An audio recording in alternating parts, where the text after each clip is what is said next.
அனைவருக்கும் வணக்கம். நாம் இன்று பார்க்க உள்ள காணொளி ஒரு நிர்வாண சித்தரை பற்றித்தான் பார்க்க இருக்கிறோம். ஆம், சித்தர்கள் என்றாலே பல விதங்களில், பல ரூபங்களில், பல அதிசயங்கள் நிறுத்துவார்கள்.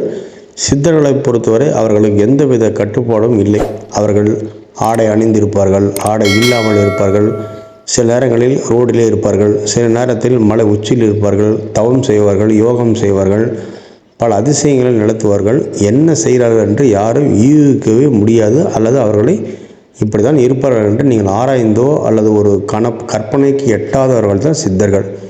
அப்படி சித்தர்கள் என்றாலே அதிசயமும் அமானுஷமும் நிறைந்திருக்கும். அப்படி ஒருவரைத்தான் நாம் பார்க்க இருக்கிறோம். ஆம், இந்த சித்தரை பொறுத்தவரை எப்போதும் நிர்வாணமாகத்தான் இருப்பார். மிக சக்தி படைத்த இந்த நிர்வாண சித்தரை பார்க்க தமிழகம் மட்டும் இல்லை, உலகம் முழுவதும் இருந்து அனைவரும் சென்று தரிசனம் செய்கிறார்கள். இந்த சித்தர் பொதுவாக சாப்பிடுவது மிகவும் கடினம். யாராவது ஏதோ வாங்கி கொண்டு போனாலும் கூட அதை சாப்பிடுவதில்லை. அதே போல் அவர் சாப்பிடுவதை யாரும் பார்த்ததில்லை என்று சொல்வதால் அவர் சாப்பிட்டு பல நாட்கள் ஆகியிருக்கலாம், ஏன் பல வருடங்களும் ஆகியிருக்கலாம் என்ற தகவலும் ஒரு பக்கம் நிலவுகிறது. இது உண்மையா பொய்யா என்பதை நாம் நேரில் சென்று நீங்கள் நேரில் சென்று கமெண்டில் சொல்லுங்கள். ஆனால் சாப்பிடுவதில்லை என்பது தான் இங்குள்ள மிக மிக முக்கியமான தகவலாகும். சரி, அதே போல் இவர் யாரும் பேசுவதில்லை, எப்போதும் மௌனமாக தான் இருப்பார். தேவைப்பட்டால் மட்டும் பேசுவார், ஆனால் ஆசீர்வாதம் மட்டும் வழங்குவார். தற்போது வாழ்ந்து கொண்டு உயிருடன் இருக்கிறார். தற்போது அவர் வாழ்ந்து கொண்டு உயிருடன் வாழ்ந்து வருகிறார். இவரை பார்ப்பதற்கு மக்கள் படையெடுக்கிறார்கள். இவரது ஆசீர்வாதமே சற்று வித்தியாசமான முறையில் இருக்கும். என்னவென்றால், எந்த பிரச்சனையாக இருந்தாலும் சரி, எனக்கு உடம்பு சரியில்லை என்று நீங்கள் சொன்னால் அதற்கு விபூதி தான் பிரசாதமாக இருக்கும். நான் படிக்க வேண்டுமென்றால் விபூதி தான் ஆசீர்வாதம். வேலைக்கு போக வேண்டும் என்றால் அதற்கும் விபூதி தான். நீங்கள் என்ன பிரச்சனை சொன்னாலும் சரி, அவர் கையிலிருந்து ஒரு விபூதி எடுத்து கொடுத்தால் முடிந்து விட்டது.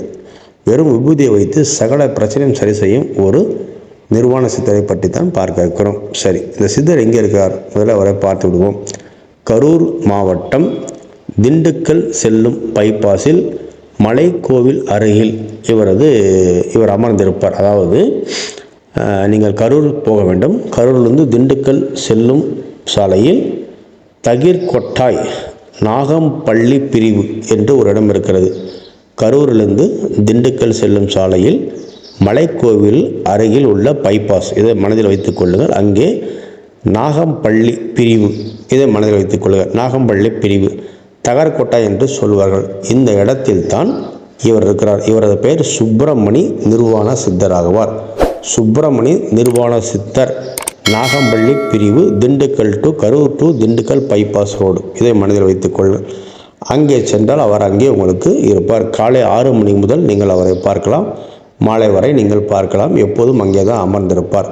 சரி, அவரை பார்ப்பதற்கு எனக்கு ஏதாவது கட்டணம் உண்டா என்றால் எந்த கட்டணமும் கிடையாது. அவரை பார்ப்பதற்கு நீங்கள் எந்த பொருளோ, எந்த பரிசு பொருளோ, பணமோ எடுத்து செல்லக்கூடாது. மிக முக்கியமான கான்செப்ட் ஆகும்.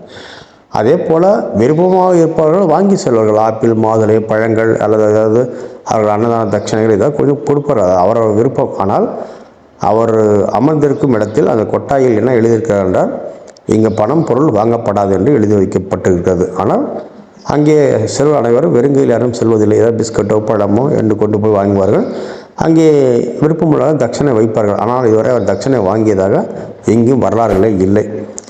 இவரை பார்த்து விட்டு நிறைய பேர் பல அதிசயங்களும் அமானுஷங்களும் அடைந்திருக்கார்கள். பல்வேறு பிரச்சனைகளிலிருந்து வெளியே வந்து உள்ளார்கள். குறிப்பாக கடன் பிரச்சனை, நோய் பிரச்சனை, எதிரி பிரச்சனை, வழக்குகள் பிரச்சனை, மிக முக்கியமாக வாழ்க்கைக்கு தொழில் பிரச்சனை, இப்படி பல விதமான பிரச்சனைகளுக்கு இவர் தனது விபூதியாலே அதை சரி செய்து விடுகிறார். இவரை விபூதியில் ஒரே ஒரு முறை நீங்கள் அவரை விபூதி வாங்கிவிட்டால் சகல பிரச்சனைகளும் தீர்ந்துவிடும். ஆம், அப்படி ஒரு சக்தி தான் இவரிடமிருந்து. அந்த விபூதியை பெறுவதற்கு கூட்டமான கூட்டம் அலைமோதுகிறது. என்ன செய்ய போகிறார், எப்படி செய்ய போகிறார் என்று யாருக்கும் தெரியாது. வெறும் விபூதி தான். இப்போ ஒருவர் இங்கே கிட்னி பிரச்சனையில் வந்திருக்கார். அவருக்கு விபூதியை கொடுத்து ஒரு 3 நாட்கள் சாப்பிட சொல்லியிருக்கார். அந்த 3 நாட்கள் சாப்பிட்ட உடனே அந்த கிட்னி பிரச்சனை அவர் சரியாக இருக்கிறது. ஒரு இதயம் சார்ந்த பிரச்சனை அறுவை சிகிச்சை செய்ய வேண்டும் என்று மருத்துவர்கள் சொல்லியும் கூட அவர் மருத்துவரை நம்பாமல் இவரிடம் வந்திருக்கார்.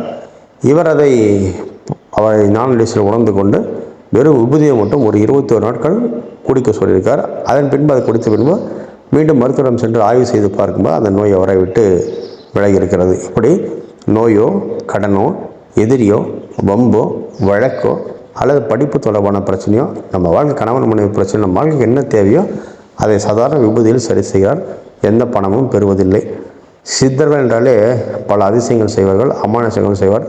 அவ்வப்போது தியானத்தில் ஈடுபடுவதும் நவகண்ட யாகத்தில் ஈடுபடுவதும் பலவிதமான சித்தி வேலைகளும் செய்வதும், சில நேரங்களில் அவர் அங்கே இருப்பார், திடீரென்று மாயமாக மறையும் அதிசயம் இங்கே நடக்கிறது.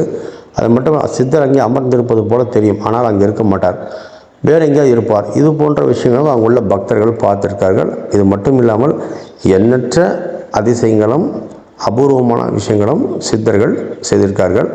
இங்கு உள்ள சித்தரை பொறுத்தவரை எப்போது என்ன செய்கிறார் என்று யாருக்கும் தெரியாது. மௌனமாக இருப்பார், நிர்வாணமாக இருப்பார்.